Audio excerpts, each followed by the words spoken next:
यहां रशिया की बात भी जरूरी है, क्योंकि राष्ट्रपति ट्रंप ने दावा किया है कि उनकी प्रधानमंत्री मोदी से फोन पर जो बातचीत हुई है, उस बातचीत में यूक्रेन युद्ध का मुद्दा भी शामिल था।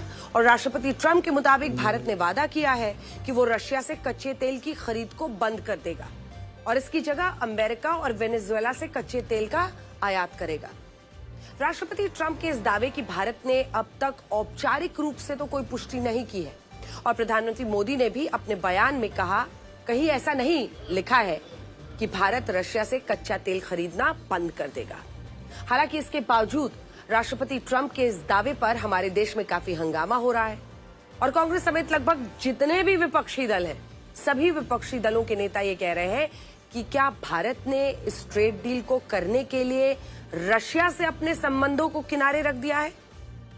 अब यहां हम विपक्ष की राजनीति पर तो कुछ नहीं कहना चाहते, लेकिन आपको कुछ आंकड़े जरूर दिखाना चाहते हैं। किपलर के मुताबिक जून 2025 में भारत रशिया से हर दिन औसतन 20,90,000 बैरल कच्चे तेल का आयात करता था। 20,90,000 बैरल कच्चा तेल। और इसका कारण यह था कि उस वक्त रशिया में हमें कच्चे तेल की कीमतों में जबरदस्त डिस्काउंट दे रहा था रशिया। और ये डिस्काउंट जानते हैं कितना था? प्रति बैरल $20 से ज्यादा का डिस्काउंट। $20 का मतलब यह हुआ कि हमें प्रति बैरल कच्चे तेल पर 1800 रुपए का डिस्काउंट मिल रहा था। 2 सितंबर 2025 को द इंडियन एक्सप्रेस की एक रिपोर्ट आई थी जिसमें यह बताया गया था कि रशिया से सस्ती दरों पर कच्चा तेल खरीदकर भारत ने 3.5 सालों में 1,13,000 करोड़ रुपए की बचत की है। और आपको याद होगा, जब अमेरिका ने भारत पर रशिया से कच्चा तेल खरीदने के लिए 50% टैरिफ लगाया था, तब सरकार ने बार बार इस बात को कहा था कि अगर हमें रशिया से कच्चा तेल खरीदने में फायदा हो रहा है तो हम पहले अपना फायदा देखेंगे। India first, Indian people first, मतलब भारत और भारत के लोग सबसे बड़ी प्राथमिकता है और टैरिफ के दबाव में रशिया से कच्चे तेल की खरीद को बंद नहीं किया जाएगा। लेकिन इसके बाद जानते हैं क्या हुआ? रशिया पर प्रतिबंध बढ़ने के कारण उसने कच्चे तेल पर मिलने वाले डिस्काउंट को काफी हद तक कम कर दिया, क्योंकि रशिया पर उसके बड़े बड़े ऑयल कंपनीज पर प्रतिबंध लग गया था, सैंक्शंस लग गई थी। जो डिस्काउंट 2022 में $35 और 2024 तक भी $20 हुआ करता था, वो 2025 के आखिर में जानते हैं कितना? डिस्काउंट $2 से $3 प्रति बैरल का रह गया। यानी हाल फिलहाल में भारत रशिया से जो कच्चा तेल खरीद रहा था, उसे उस पर प्रति बैरल सिर्फ 200 रुपए से भी कम का डिस्काउंट मिल रहा था और हमारी बचत ज्यादा नहीं हो रही थी। इसी वजह से हमने रशिया से कच्चे तेल को आयात को कम करना शुरू किया। और अगर आप इस चार्ट को देखेंगे तो आपको पता चलेगा कि नवंबर 2025 में भारत हर दिन 18 लाख बैरल कच्चा तेल रशिया से आयात कर रहा था। लेकिन इसके बाद दिसंबर में ये 12 लाख बैरल प्रतिदिन रह गया और जनवरी 2026 आते आते 11,40,000 बैरल प्रतिदिन रह गया।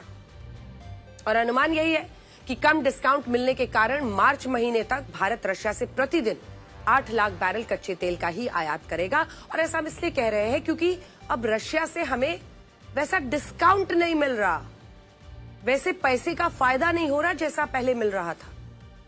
आज जो लोग ये कह रहे हैं कि हम अमेरिका के दबाव में रशिया से कच्चा तेल खरीदना बंद कर रहे हैं, तो ये बात बिल्कुल सही नहीं है।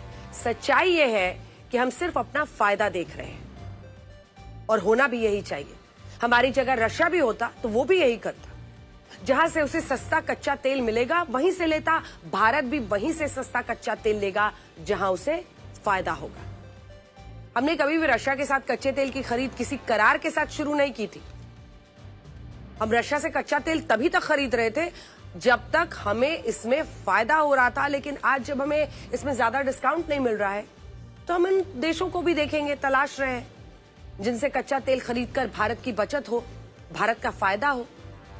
जैसे अगर राष्ट्रपति ट्रंप के मुताबिक भारत वेनेजुएला से कच्चा तेल खरीदने वाला है, तो उसका मतलब ये बिल्कुल नहीं है कि हम राष्ट्रपति ट्रंप के सामने झुक गए हैं। हकीकत में इसका मतलब ये है कि हम सिर्फ अपने हितों को देखेंगे। जहां से सस्ता कच्चा तेल मिलेगा जहां से भारत को फायदा होगा, भारत की जनता को फायदा होगा, सौदा वहीं करेंगे। और जो नेता इस पर शोर मचा रहे हैं वो इस बात को जानते ही नहीं है कि भारत यूक्रेन युद्ध से पहले इराक, सऊदी अरब और यूएई के बाद चौथे नंबर पर सबसे ज्यादा कच्चा तेल वेनेजुएला से ही खरीदता था भारत, यूक्रेन युद्ध से पहले। ये बात साल 2019-20 की है। उस वक्त यूक्रेन युद्ध शुरू नहीं हुआ था और रशिया ने अपने कच्चे तेल को डिस्काउंट पर बेचने का ऐलान नहीं किया था। तब उस वक्त हम वेनेजुएला से हर दिन 4 लाख बैरल कच्चा तेल का आयात करते थे। लेकिन बाद में अमेरिका ने वेनेजुएला के कच्चा तेल के निर्यात पर बहुत सारे सैंक्शंस लगा दिए, कड़े प्रतिबंध लगा दिए। और क्योंकि इसी दौरान हमें रशिया से कच्चा तेल अच्छे खासे डिस्काउंट के साथ अच्छी खासी छूट पर मिलने लगा, इसलिए हमने वेनेजुएला से कच्चे तेल की खरीद बंद कर दी और रशिया से कच्चा तेल खरीदना चालू कर दिया। लेकिन अब हो सकता है कि भारत वेनेजुएला से जहां पर भी डिस्काउंट अच्छा मिले, कीमतें कम मिले, वहां से कच्चा तेल खरीदना शुरू कर दे। और हम फिर से ये कह रहे हैं, इसका मतलब ये बिल्कुल नहीं है कि भारत अमेरिका के दबाव में ऐसा कर रहा है। हकीकत ये है कि भारत सिर्फ वही कर रहा है जिसमें हमें फायदा हो।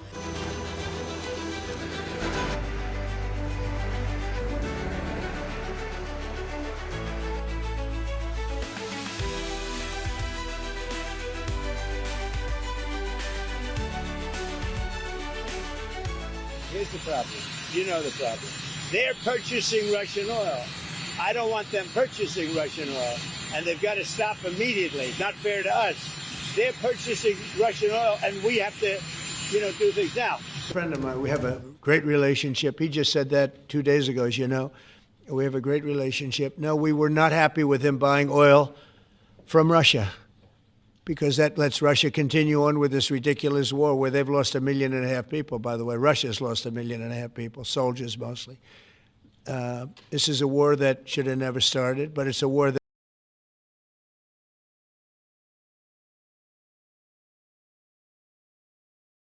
is not happy that India was buying oil. And he assured me today that they will not be buying oil from Russia.